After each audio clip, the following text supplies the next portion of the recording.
Voilà, donc nous allons continuer notre étude de l'encyclique, donc Rerum Novarum, sur en fait les questions du travail, toutes les questions liées au travail. On n'aura pas le temps de finir ce soir parce que je vais aussi faire un excursus qui a été plus ou moins suggéré par l'un d'entre vous en parlant, donc là c'est pas dans l'encyclique, donc l'encyclique parle de l'investissement mais ne parle pas de la question de la bourse, c'est comme en fait c'est assez lié, c'est des questions liées.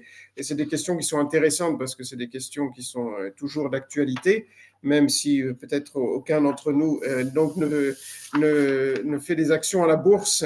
Les clercs n'ont pas le droit, en tout cas.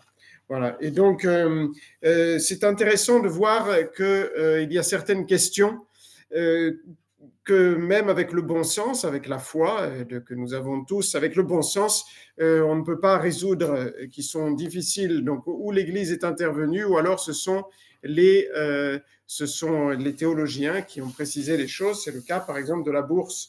Je ne sais pas si vraiment l'Église, elle a parlé de la spéculation, donc oui, c'est à peu près pareil, mais elle n'a pas parlé explicitement de la bourse, puisque c'est quand même beaucoup plus récent. Et donc, ça nous rappelle ce que j'avais dit au début, donc sur l'encyclique l'encyclique donc Rerum Novarum, c'était l'introduction faite même par Léon XIII, qui disait que l'Église seule peut donner la règle morale juste aux actes si complexes de la vie du travail. C'est sa mission. Tout acte humain est un acte moral, c'est-à-dire tout acte humain est ou moral ou immoral. Et donc il y a des choses qui sont inscrites dans la loi, dans la loi naturelle, dans le cœur de tout homme qu'il comprend. Il y a des choses qui sont inscrites dans la loi écrite, donc dans les 10 commandements. Et donc, il y a des choses qui sont beaucoup plus compliquées, complexes, et donc il y a besoin de l'intervention de l'Église, ou alors si l'Église parfois laisse les théologiens, donc eux-mêmes, trancher les questions, elle n'intervient que quand cela vraiment est nécessaire. Parfois, elle intervient très tard, parce qu'il y a des disputes, et donc elle tranche des questions morales. Donc il y a eu des questions, par exemple, Pie XII, on donne toujours cet exemple, à trancher des questions morales sur le mariage, donc dans les années 50. Donc pourtant, le mariage, ça existe depuis donc un certain temps, n'est-ce pas? Depuis Adam et Ève.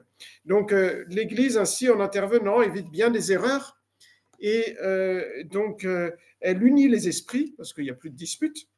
Et donc, d'autre part, le progrès ne peut venir que dans la justice et dans la vérité, et elle repousse les utopies, c'est le cas du socialisme. Et donc, je vais reprendre là où nous en étions la dernière fois. La dernière fois, nous avions vu donc la question importante du travail qui donc n'est pas seulement un châtiment. Adam et Ève travaillaient déjà, mais depuis, vous vous souvenez, depuis Adam et Ève, donc depuis le péché originel, eh bien le travail comporte une peine qui vient qui est une conséquence du péché et donc qui est inévitable. Quand on travaille, on se fatigue, n'est-ce pas? Les enfants eux-mêmes s'en rendent compte quand ils vont à l'école. Et donc ça, c'est depuis le péché originel. Avant le péché originel, les hommes travaillaient, mais c'était un exercice naturel de leurs facultés. C'était la condition naturelle du développement de l'homme, soit physique, soit intellectuel et moral. Et aussi, l'homme savait qu'en travaillant, il imitait Dieu, qui a travaillé, entre guillemets, évidemment, pendant 6 jours pour créer l'univers, et ensuite il s'est reposé le 7e jour. Et donc nous avions vu cette question qui était, je pense, quand même très intéressante, et on a vu aussi la première condition, le premier principe au sujet du travail qui est tiré de l'Évangile, c'est justement, ça relie ce que je viens de dire, donc l'être humain doit être patient, parce que donc la vie est une épreuve, et donc sur Terre, on doit forcément souffrir, et donc il ne faut pas écouter les utopistes qui nous disent qu'on ne va plus souffrir, qu'on va faire un monde meilleur dans lequel tout sera beau, tout sera donc sans qu'avec des plaisirs, et travailler sera un plaisir, on va enlever toute la souffrance, et tout ça, ce sont des utopies qui trompent les hommes et qui font tomber les hommes dans une situation pire, parce qu'évidemment, ils se rendent compte que ce n'est pas comme cela, mais ils n'ont plus la patience, ils n'ont plus la résignation, ils n'ont plus appris cela, et donc ça cause des maux beaucoup plus grands, ces utopies telles que, comme vous le savez, le communisme et le socialisme.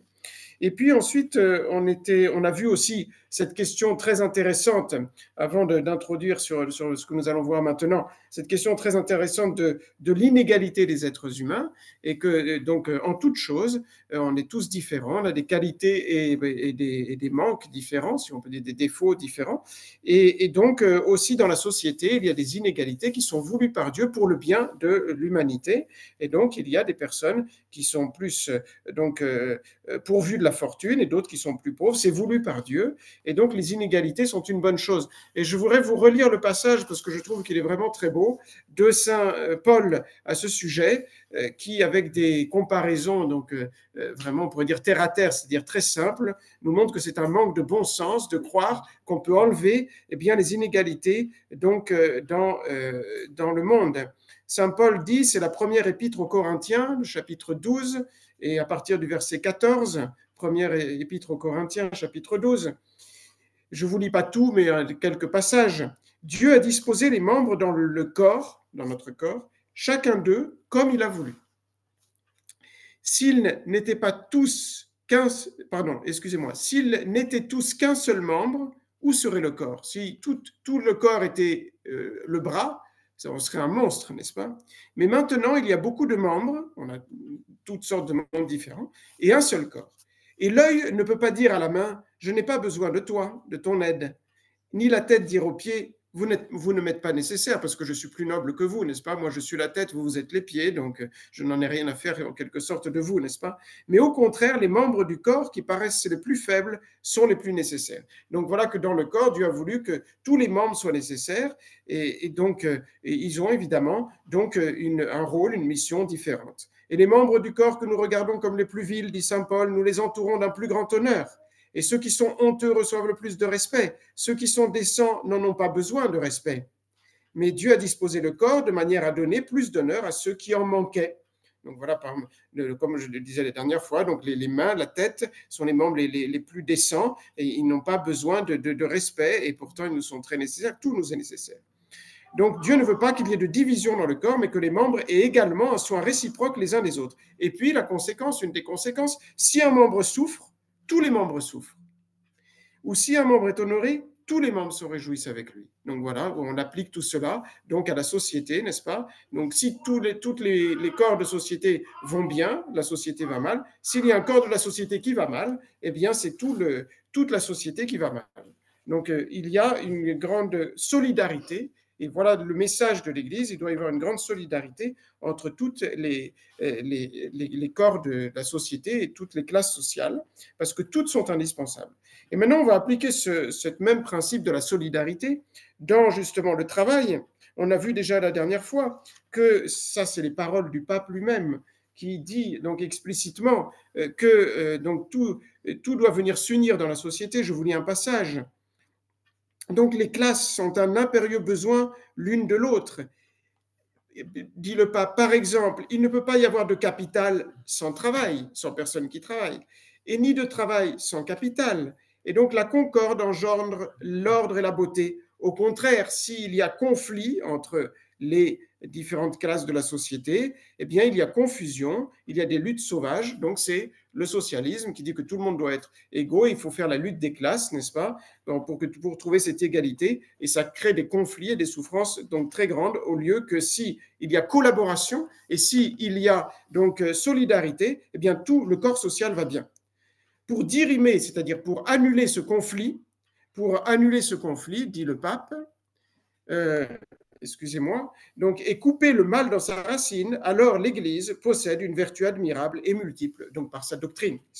Alors, justement, on avance un petit peu, et donc j'en arrive au point où on en était exactement la dernière fois, et donc où on avait rappelé que, justement, employeurs, si on prend d'autres mots, employeurs et employés doivent être solidaires, c'est comme dans le corps, tous les membres doivent être solidaires, et donc, il faut donc cette union entre, par exemple, prenons d'autres mots, les patrons et les ouvriers. Il faut donc des organismes sociaux où une élite parmi les ouvriers et parmi les patrons discute sur leurs intérêts réciproques. Et donc, on arrive à deux questions donc, dont le pape parle en passant, évidemment. Donc, la première, et que je voudrais développer un peu plus, donc c'est la question justement du capital, de l'investissement.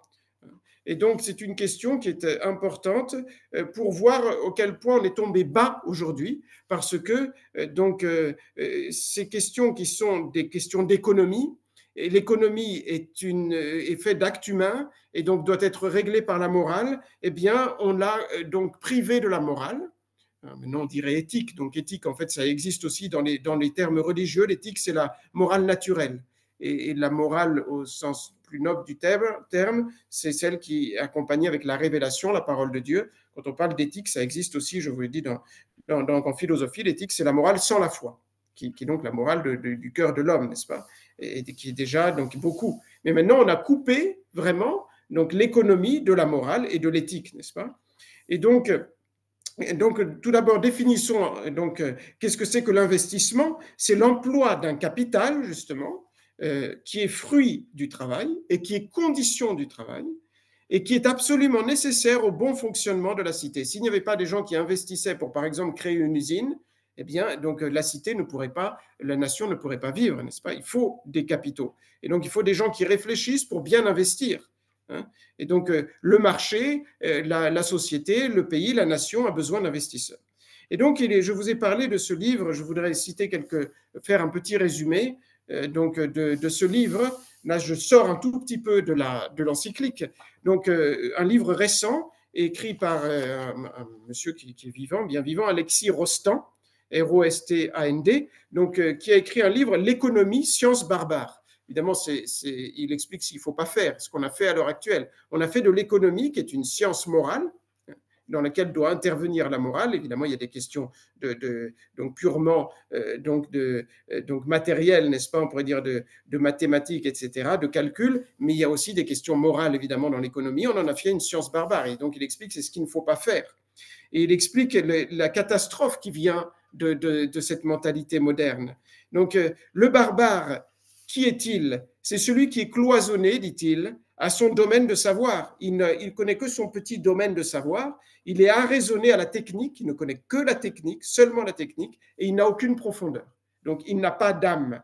Et donc, pour lui, par exemple, l'investissement, pour le barbare, celui qui ne connaît que sa science et ne connaît rien en dehors et ne connaît pas la morale, eh bien, l'investissement est un acte qui n'est pas moral, c'est-à-dire qui est détaché de la morale. Et donc, il montre que c'est très dangereux, parce que, mais dans tous les domaines évidemment, mais aussi dans le domaine de l'économie, on va le voir avec la bourse aussi. Donc, je vais tout de suite après, je vais parler de la bourse. C'était la question qui était posée par l'un d'entre vous. C'est exactement la même chose. Donc, la bourse, en fait, c'est une chose qui est morale en soi, mais qui très souvent est immorale, pas à cause des actions en soi qui peuvent être faites dans la bourse, mais parce qu'il n'y a plus de justice et plus de charité.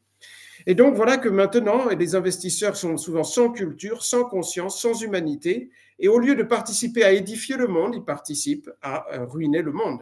Parce que, par exemple, ils vont faire des monopoles, n'est-ce pas? Ils vont ruiner une partie du monde pour eux, s'enrichir, et parce qu'il n'y a plus de spirituel, il n'y a plus de vertu théologale. Et donc, voilà, c'est cet auteur qui le dit. Hein. Donc, ils n'agissent plus en pratiquant les vertus théologales. Et l'investissement demande, là aussi, les vertus théologales, la foi, l'espérance et la charité. Mais non, on a compartimenté les savoirs et tout tourne autour de l'efficacité. Il faut gagner, n'est-ce pas, le plus possible, le gain. Il n'y a plus de réflexion sur la finalité d'une action pour le bien commun, grâce à la philosophie morale, donc c'est l'éthique, grâce à la morale catholique. On propose un savoir purement technique. On ne forme pas les investisseurs au travail, justement, au travers, excusez-moi, de l'éthique, de la foi. Et donc, le seul but, c'est la richesse. Le seul but, c'est le bien-être. En fait, vous voyez, on revient à la théorie donc socialiste et communiste qui dit que Dieu n'existe pas et la seule chose qui compte, c'est la matière, c'est le matérialisme et c'est le bien-être, c'est le bonheur sur Terre. Puisqu'il n'y a pas de bonheur après la vie, évidemment, il faut bien donc en profiter sur Terre, n'est-ce pas? Et donc, c'est ce qui arrive à l'heure actuelle. On a coupé l'économie des sciences plus nobles, donc on l'a dit, éthique, foi et histoire. On ne tire plus des leçons de l'histoire. Et donc, l'économie et aussi toutes les questions sociales n'ont plus d'autre finalité que la richesse, s'enrichir. Et donc, on fait une société sans âme. Et toutes ces personnes qui font de l'économie, eh bien, ils sont sans âme, et ça porte à l'apathie. On n'est plus capable de compatir aussi vis-à-vis des problèmes et des souffrances des autres. Et donc, et voilà, c'est un homme, on crée l'homme creux et l'homme démocratique, n'est-ce pas, qui n'a plus de morale, justement.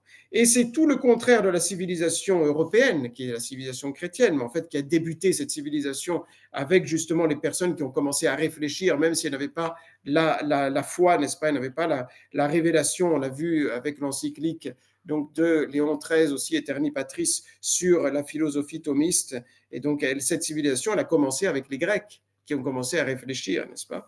Et donc, la civilisation européenne, c'était une civilisation qui établissait l'ordre en, en faisant un trésor de toutes les sagesses qui nous ont précédés, en fait, depuis Socrate, hein, c'est le premier grand philosophe grec, jusqu'à donc aux philosophes et aux théologiens de l'Église, n'est-ce pas? Évidemment, le plus grand après, c'est saint Thomas.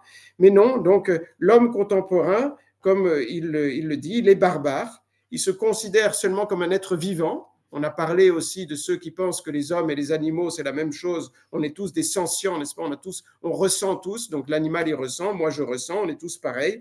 Il n'y a pas de différence. Et donc pour certains, il en est vraiment comme cela. Vous voyez comme ils sont tombés bien bas. Ils ne comprennent vraiment plus que l'homme, il a une âme, et il a un intérieur. Et donc en fait, on le coupe de lui-même, parce que si on dit qu'on est seulement donc un être matériel, et on coupe notre corps de notre âme, n'est-ce pas? C'est une dissociation. L'homme devient narcissique, individualiste, il pense à lui uniquement. Et donc voilà que le barbare souffre d'une maladie de la vie, il ne sait plus ce que c'est que la vie, il se marginalise parce qu'il ne pense plus qu'à lui et non plus aux autres, et non pas au bien commun de la société dans laquelle il vit, il ne pense plus au bien de sa nation, au bien de sa patrie, il ne comprend plus ce qu'est l'art, même, évidemment, ce n'est pas la chose la plus importante, mais c'est quand même une chose qui est importante aussi dans la vie, l'art, la morale et la religion. Et donc, autrefois, enfin ça doit être notre cas bien sûr, l'homme luttait contre sa propre fragilité pour sauver son âme et contre les forces barbares dans le monde et en lui-même, parce que nous avons tous le mal au-dedans de nous-mêmes. Voyez-vous, ce matin, même dans le bréviaire, eh bien, on lisait, donc aux matines, le premier texte qu'on lisait était tiré d'un livre de la sagesse, l'Ecclésiastique, au chapitre 39, les premiers versets, qui disait ceci: Sapiens exquiret sapientiam omnium antiquorum. Le sage, celui qui réfléchit, eh bien, il recherche la sagesse de tous les anciens, de tous ceux qui l'ont précédé, n'est-ce pas? C'est la Sainte Écriture. Le sage, il va s'inspirer de la sagesse de ceux qui l'ont précédé. Comme on dit, on est comme des nains sur les épaules d'un géant, n'est-ce pas? C'est toute la tradition qui nous a précédés. Et sapiens vacabit in prophetis. Et le sage, eh bien, il recherche donc dans les prophètes. Il s'inspire des prophètes, c'est-à-dire de la foi aussi. Voilà. Et donc, il conservera donc le récit des hommes donc qui se sont distingués. C'est-à-dire quand on est un sage, on s'inspire encore une fois de la sagesse de ceux qui nous ont précédés. Nous, on est tout petits à côté de toutes ces sagesses de siècles et de siècles, n'est-ce pas? Et donc, voilà que maintenant, l'école, l'université, donc, ont failli à leur mission et forment des barbares, dit cet homme qui n'est pas une personne qui est spécialement dans nos idées, n'est-ce pas? Mais c'est bon, j'imagine qu'il se définit catholique, n'est-ce pas?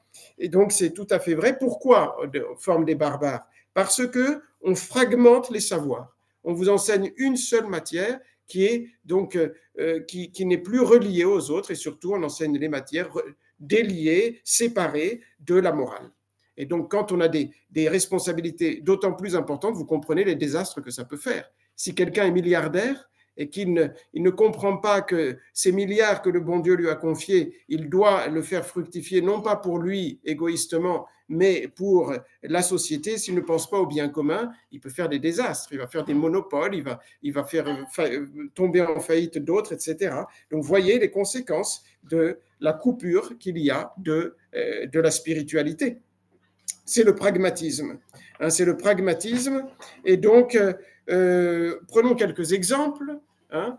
Donc, on supprime à l'école les langues anciennes, c'est inutile, le latin c'est inutile, le grec c'est inutile, donc on se coupe déjà d'énormément de livres qui étaient écrits uniquement en latin, en tout cas c'est la langue de l'Église, vous le savez, même en France à certaines époques, la langue officielle, donc c'était le latin. Donc voilà l'importance de toutes ces grecs, de toutes ces langues mortes dont s'inspire toute notre langue aussi, toutes nos racines pratiquement sont latines et grecques, n'est-ce pas? L'élève, donc, il s'instruit seulement des choses immédiates, n'est-ce pas? Donc, on le condamne à l'immédiat. Et donc, il n'y a que comme on dit en latin, hic et nunc qui compte. Il n'y a que le ici et maintenant qui compte. Hein, et il n'y a plus de vision à long terme. Et donc, c'est le subjectivisme aussi. On se détache du monde, on passe seulement à soi, n'est-ce pas? On se détache du cadre historique dans lequel a grandi notre famille. Voyez tout l'impact donc terrible donc qui vient du fait qu'il n'y a plus la morale qui vient inspirer ces grandes sciences comme l'économie, qui est une science très importante pour le bien d'un pays, n'est-ce pas? Alors, avant de passer justement à la spéculation à la bourse, une dernière petite application de cette coupure donc de l'être humain qui devient barbare, dit-il, donc de la philosophie, de l'histoire, de la morale, de la foi, eh bien, donc justement, on a fait divorcer l'économie de la réflexion, de la philosophie, dont elle était la fille. Pour être un bon économiste, il faut avoir une capacité de réflexion, et on en a fait une science exacte, réductible à la mathématique, à des chiffres uniquement, n'est-ce pas? L'économie devient des chiffres, donc ça veut dire qu'on ne se soucie pas du tout des autres. Hein. Donc, ce qui a causé des désastres financiers. Les désastres financiers des dernières décennies, n'est-ce pas, sont dus à ce manque de morale, parce qu'on fait des opérations financières qui sont détachées de la morale et du souci du bien commun. Voilà, et maintenant je passe au deuxième point, c'est justement la spéculation et la bourse. Alors, spéculation, c'était la question que m'avait posée l'un d'entre vous. Est-ce que c'est licite, est-ce que c'est moral? Spéculation vient justement du mot latin speculum, miroir, ou speculor, speculari, ça signifie regarder autour de soi. Regarder autour de soi. Ou specula, c'est la tour de guet, d'où on peut observer tout ce qui se passe vous voyez, on ne pense pas qu'à soi, tout ce qui se passe à l'extérieur et donc à son environnement. Et donc ce terme a été créé par un philosophe grec, justement un des 7 sages grecs les premiers, c'est le premier, Thalès de Milet, donc, qui est l'initiateur de la philosophie spéculative et qui, lui, il a commencé à spéculer. Qu'est-ce qu'il a fait? Il avait acheté des pressoirs d'olives en vue de la récolte, donc qui devait être abondante pour pouvoir justement les revendre en faisant un peu de gain, n'est-ce pas? Il avait vu qu'il y allait avoir une récolte abondante, il avait acheté plusieurs pressoirs pour les revendre et faire une affaire. Et donc, et voilà que tous les philosophes ensuite ont parlé de spéculation. Saint Thomas en parle aussi, hein, de la spéculation. Et donc, ils se fondent évidemment sur la sagesse antique et chrétienne. Ensuite sont arrivés les philosophes modernes qui ont coupé donc ces champs d'économie extrêmement importants dans leurs conséquences de la morale avec Descartes. Le premier, c'est Descartes. Descartes qui rompt avec la tradition et qui, pour lui, déjà, le but, c'est de s'enrichir. C'est le début des philosophes modernes qui se coupent de toute la tradition. Et voyez, donc, le vrai investisseur, déjà, pour parler déjà d'investissement, il y a un lien entre l'investissement et la spéculation, eh bien, qu'est-ce qu'il va faire? Il va regarder autour de lui dans la société comment se passe la société pour bien investir et investir, donc, pour aussi le bien commun. Et donc, voilà que l'investissement permet au capital et au travail, donc le capital se rencontre avec le travail, avec ceux qui travaillent, et donc ils vont se rencontrer pour faire bien fonctionner l'économie. Donc, il y a des gens qui ont travaillé, qui ont épargné, donc aussi par leur intelligence, et donc ils vont remettre cette épargne dans le travail pour faire fructifier eh bien, la société. Et donc, ça, c'est les vrais investisseurs qui cherchent non seulement leur bien personnel, mais le bien commun. Et donc, les vrais investisseurs doivent savoir et donc, qu'ils ont une responsabilité en vue d'une espérance pour le bien commun, et donc ils doivent avoir cette profondeur d'âme pour donc faire des opérations qui profitent non seulement à eux-mêmes, mais au bien commun de la société. Alors maintenant, on passe à la bourse. La bourse, donc, est-elle morale? Donc, qu'est-ce que c'est que la bourse?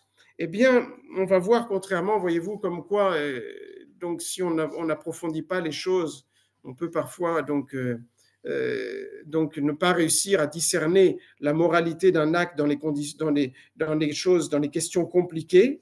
Hein, moi-même, quand on m'a posé la question, j'ai dit que je pensais que la bourse était immorale, alors qu'en fait, en soi, la bourse, ce sont des actions qui sont morales et licites. Le problème, c'est que justement, à l'heure actuelle, on ne respecte plus la justice, l'équité, la charité, et donc les opérations de bourse, de fait, deviennent très souvent illicites. Mais pas parce que c'est une chose qui est en soi illicite, c'est à cause de la méchanceté des hommes, n'est-ce pas?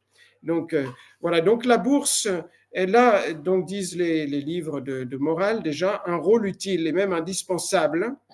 Le problème, c'est qu'il est facile de glisser dans des infractions, c'est-à-dire des fautes morales et juridiques, donc très facilement. Donc c'est ce qu'on appelle l'agiotage ou les manipulations d'actions. Donc quand on est pris par la passion des gains, c'est en fait quand on est pris par la passion de l'avarice, eh bien très facilement, comme c'est des sommes énormes, on est poussé à faire des injustices et à tromper son prochain. Donc le gros problème on va le voir un peu, de la bourse, c'est le fait pour pouvoir gagner plus, on va essayer de tromper son prochain, donc en quelque sorte sur la marchandise. Et donc voilà pourquoi tous les États ont finalement intervenu dans ces questions de bourse pour les réglementer avec des règlements assez stricts, mais bon, malheureusement, on trouve toujours des moyens de frauder, n'est-ce pas? Et donc, mais justement, saint Thomas, déjà, lui, disait que dans ces questions d'économie où on peut fructifier beaucoup, eh bien, il fallait que l'État intervienne pour donner des règles qui soient justes et équitables afin qu'il n'y ait pas des fraudes importantes. Donc, la bourse a une importance capitale pour l'économie d'une nation, d'une patrie. Et donc, les spéculations de la bourse sont réglementées normalement par les lois civiles, mais le problème, c'est que ça n'empêche pas les abus. Qu'est-ce que c'est que la bourse? C'est le rassemblement de certains marchés importants, qualifiés, de qualité. Il y a deux sortes de bourses, les bourses pécuniaires avec l'argent, les bourses purement commerciales avec les marchandises. Et donc, vous voyez déjà, eh bien, que puisqu'il s'agit, par exemple, de commerce, quand il s'agit de commerce, il faut appliquer les règles de la justice de l'achat-vente. Donc, quand on vous fait un achat, il y a des règles de justice. Il y a un prix juste que vous devez respecter. Il y a un prix maximal dans le prix juste et un prix minimal, et vous devez rester entre ce maximum et ce minimum. Donc, les actions boursières doivent normalement respecter évidemment ces règles donc, de morale sur l'achat et la vente. Et donc, ces actions de bourse peuvent être soit immédiates, donc on fait un contrat immédiat d'achat-vente, donc il suffit de respecter les règles de la justice, ou à terme, c'est-à-dire à un moment fixé. Et les contrats à terme, c'est-à-dire on va s'entendre pour faire une action, donc faire un contrat pour le futur, n'est-ce pas? Eh bien, sont de deux sortes. Et c'est là où on va voir que dans une de ces deux sortes, très facilement se glissent eh bien, des injustices graves. Si on est malhonnête, ce qui est malheureusement le cas de beaucoup de personnes à l'heure actuelle, puisqu'il n'y a encore une fois, plus de religion et plus de morale, n'est-ce pas? Et donc, ces contrats à terme peuvent être soit des opérations ou contrats à crédit, soit des marchés à prime. Alors, c'est dans les contrats à crédit où on peut assez facilement faire des injustices. Donc, qu'est-ce que c'est qu'un contrat à crédit? C'est par exemple Pierre qui veut acheter à Paul 100 actions de 1200 euros chacune, et donc il achète cela pour 120 000 euros, et donc par exemple le 12 mars, mais il conclut, donc il l'achète aujourd'hui, c'est donc 120 000 euros d'actions, il conclut qu'à la fin du mois, au 31 mars, eh bien, si les actions, suivant le prix de l'action, si elle a monté l'action, eh bien, Paul, auquel il a acheté, devra lui donner la différence. Par exemple, si les actions ont monté de 1 000 euros, Paul, au 31 mars, devra lui donner 1 000 euros. Et si par contre les actions ont baissé au 31 mars, eh bien, ça sera lui qui devra donner 1 000 euros donc, à Paul. Et donc, dans ces contrats-là, facilement se glissent donc les passions humaines, et donc on va chercher à tromper son prochain, donc par exemple sur le marché. Hein. Donc on va essayer de frauder par des mensonges, et on va essayer de créer des monopoles pour appauvrir les autres. Et donc dans ces contrats qui en soi sont licites. On a le droit de faire ces contrats à crédit, n'est-ce pas? En latin, on appelle ça des contractus differentiales. On a le droit de le faire, mais très facilement, comme il s'agit de grosses sommes, eh bien, il y en a beaucoup qui vont donc essayer de tromper les autres, de dire des mensonges, et pour gagner plus, n'est-ce pas? Et donc, c'est une chose licite en soi, mais qui est sujet facilement donc à des graves injustices, puisqu'il s'agit donc de très grosses actions. On appelle aussi, je crois maintenant, ça des transactions à crédit en bourse, n'est-ce pas? Mais l'Église dit que c'est licite. Et puis les marchés à prime, donc c'est la même chose, mais ça signifie qu'on peut annuler à prime, on peut annuler le jour de la liquidation de l'action, c'est-à-dire où on doit faire le contrat, il se réalise. On peut, au dernier moment, celui qui voit qu'il fait une mauvaise affaire, il peut dire non, finalement, j'annule le contrat, mais à ce moment-là, il doit donner une prime de dédommagement, une peine conventionnelle de déménagement, de dédommagement, et donc cela est licite. Le problème, en fait, le seul problème de la bourse, c'est donc les manipulations, les fraudes, les mensonges, et donc la volonté de créer des monopoles pour appauvrir les autres, n'est-ce pas? Et donc, c'est cela qui... Mais si on respectait les lois de la justice et aussi de la charité, eh bien, en soi, il n'y a pas de problème moraux grave. Cependant, vu qu'il y a beaucoup justement de fraude dans ces actions-là, puisqu'il s'agit de grosses sommes, l'Église est intervenue pour interdire aux clercs, donc aux prêtres, ils n'ont pas le droit de faire donc des actions en bourse, n'est-ce pas? Voilà, donc c'est un petit aparté sur la question de la bourse. Évidemment, moi, je ne suis pas du tout un spécialiste, donc ce sont seulement les grandes lignes, n'est-ce pas, que j'ai pris dans des livres de théologie, pour éclairer un peu cette question de morale. Et après, si vous voulez, dans les questions, vous pourrez un peu donc développer un peu cela si vous voulez, ou si je n'ai pas été clair, me poser des questions, si j'arrive à vous répondre. Maintenant, on va continuer avec notre encyclique. Donc là, c'est le pape qui parle. Donc, le pape enseigne qu'il faut que les classes soient unies. Donc, la morale chrétienne veut réunir, réconcilier, donc unir les forces des employeurs et des employés par le rappel de leurs devoirs réciproques. Qu'est-ce qui unit les personnes? C'est surtout les devoirs qu'on a envers d'autres personnes. Les droits, souvent, justement, créent des distinctions, n'est-ce pas? Opposent un peu les individus parce que chacun réclame son droit, tandis que les devoirs unissent les personnes. Et donc l'Église donc, demande que les devoirs soient bien remplis et qu'ainsi, eh bien, donc, les hommes soient plus unis. Donc, les devoirs, les premiers devoirs qu'on a envers son prochain sont les devoirs de justice. Il y a deux devoirs qu'on a envers son prochain, les devoirs de justice et les devoirs de charité. Les devoirs de justice, ce sont les plus importants. Il n'y a pas de vraie justice. Il n'y a pas, excusez-moi, de vraie charité s'il n'y a pas la justice. C'est la première chose que l'on doit faire. On est tenu à donner à son prochain ce qui lui revient. Tout d'abord, on doit rendre la justice, n'est-ce pas, à notre prochain. Et donc, la société, elle est basée sur la justice. Donc, la société est une institution juridique, donc qui est basée sur la justice. La charité vient après. Et donc, toutes les relations entre les citoyens sont basées tout d'abord sur le droit strict. Chacun doit remplir son devoir quant à la justice. Et ensuite vient seulement la charité. Donc, la justice, eh bien, relève des pouvoirs civils qui doivent les faire respecter. Et par contre, la société civile, le gouvernement, l'État ne peut pas mettre des lois sur la charité, parce que la charité, c'est quelque chose qui ne relève pas du droit d'une autre personne. C'est seulement donc un devoir que chacun doit faire, mais à qui il veut et quand il veut. Et donc, quels sont les devoirs des ouvriers? Puisque ce qui relie les personnes entre eux, dans la société, ce sont les devoirs. Eh bien, les devoirs des ouvriers donc, sont de, de faire des contrats avec les patrons qui soient selon l'équité.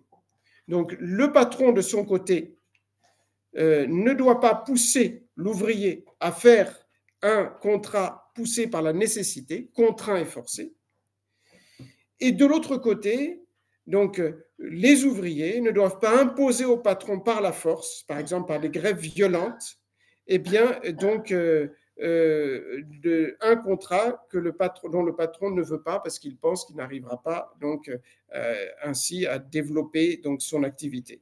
Donc, les contrats, évidemment, du côté du patron, doivent faire attention de ne pas abuser des forces humaines, donc de ne pas faire travailler dans de mauvaises conditions physiques l'ouvrier, de ne pas le faire travailler autant que possible le dimanche, de ne pas le faire travailler dans des conditions d'immoralité, de ne pas lui donner un salaire dérisoire. Donc il y a les devoirs évidemment du patron envers l'ouvrier, mais aussi il y a de l'autre côté l'ouvrier qui doit respecter les droits du patron. Alors l'encyclique de Léon XIII utilise surtout le mot équité et non pas justice, parce que l'équité donc, est un terme plus noble, plus humanisé, plus tempéré que la justice. Justice, c'est juste donner donc, à chacun ce qui lui est dû, justement, en stricte justice. Tandis que l'équité, eh bien, donc, est une vertu chrétienne qui donc va incliner à user de nos droits envers notre prochain d'une façon humaine et mitigée. C'est-à-dire que l'équité, c'est un peu plus haut que la justice. C'est un peu entre la justice et la charité. Donc, c'est une justice qui est plus proche de l'homme, si vous voulez, et donc qui va donc ne pas toujours donc exiger ses moindres droits, qui va être large dans donc dans la demande de ses droits, n'est-ce pas? Et donc, par exemple, le pape Benoît XV dit cette équité vaut tout d'abord pour les privilégiés de la fortune, c'est-à-dire ceux qui possèdent plus. Ils doivent être enclins à l'indulgence envers les autres. Ils doivent être larges d'esprit. Ils doivent être libéraux dans la façon d'agir. Ils doivent être prêts à concéder certains de leurs droits. Donc, si on veut se concentrer uniquement sur la justice, eh bien, ça va faire une société dans laquelle, justement, il y a facilement des affrontements, n'est-ce pas? Tandis que l'équité est prête à faire des concessions. Ce n'est pas encore la charité, mais c'est plus large que la justice. Et de même, les employés doivent avoir des dispositions bienveillantes envers tous et donc aussi envers leurs patrons. Donc justement, là se pose la question de la grève. Est-ce qu'il est licite, moral, de faire la grève? Est-ce que la grève peut être envisagée par des catholiques? Eh bien, le pape Léon XIII en parle dans l'encyclique et il dit ceci: les revendications des employés, des ouvriers, doivent être exemples de violence. Donc, une grève faite avec violence n'est pas donc morale. Et ne jamais revêtir la forme de la sédition. Donc, qu'est-ce qu'il faut faire quand les ouvriers ont des revendications justes? Eh bien, il faut y aller par gradation. Et le dernier degré, quand on ne peut pas faire autrement, c'est la grève. C'est un peu comme on peut comparer avec la guerre. La guerre, contrairement à ce que disent les modernistes, n'est pas toujours immorale. Et donc, vous savez que Bergoglio a dit que la guerre était toujours immorale. La guerre est à éviter, mais parfois elle n'est pas évitable. Il y a des guerres qui sont justes, n'est-ce pas? De même, la grève est à éviter, mais elle n'est pas toujours évitable. Et il y a eu plusieurs cas dans l'histoire de l'Église où des évêques, dans leur diocèse, ont soutenu des grèves. Donc, dans tous nos diocèses, en tout cas, je sais que dans les diocèses des alentours, à Chambéry, à Annecy, par exemple, eh bien, les évêques ont soutenu, et aussi dans l'Est de la France, ont soutenu plusieurs fois des grèves qui étaient justes parce que les ouvriers n'arrivaient pas à défendre leurs droits d'une autre manière. Mais la grève, c'est le dernier moyen employé, quand on ne peut pas faire autrement. Donc, les moyens employés pour revendiquer ces droits justes de la part des ouvriers, tout d'abord, c'est de tenter une conciliation, un arbitrage, de prendre un arbitre et d'arriver donc ainsi à une conciliation et à réorganiser la profession pour sauvegarder les droits de tous, des ouvriers et aussi donc des patrons, et donc de faire intervenir, si c'est nécessaire, même les pouvoirs législatifs pour que le patron respecte les droits des ouvriers. Et seulement si on a essayé tous ces moyens-là et qui n'ont pas réussi, alors on peut recourir à la grève, c'est-à-dire donc les ouvriers, les employés s'entendent pour cesser le travail, mais sans violence et sabotage. S'il y a de la violence ou du sabotage, à ce moment-là, la grève est immorale. La grève en soi, c'est une plaie, c'est comme la guerre, ce n'est pas une bonne chose, mais donc elle peut être légitime dans des cas graves. Et cependant, comme la guerre cause beaucoup de misère, de même la grève aura forcément donc des effets mauvais. C'est pour ça qu'il faut donc un bien beaucoup plus élevé, donc très grand, pour justifier une grève. Et donc sinon, il faut absolument donc l'éviter. Donc voilà un peu les lois morales sur la grève. Il faut l'éviter autant qu'on le peut. Et c'est la dernière solution à prendre quand on ne peut pas défendre ses droits autrement. Mais à ce moment-là, il faudra faire une grève sans violence et sans sabotage. Et donc, il ne faudra pas évidemment paralyser le pays. Il y a cependant des professions qui n'ont pas le droit de faire la grève. Donc, par exemple, les hôpitaux ne peuvent pas faire la grève. C'est immoral.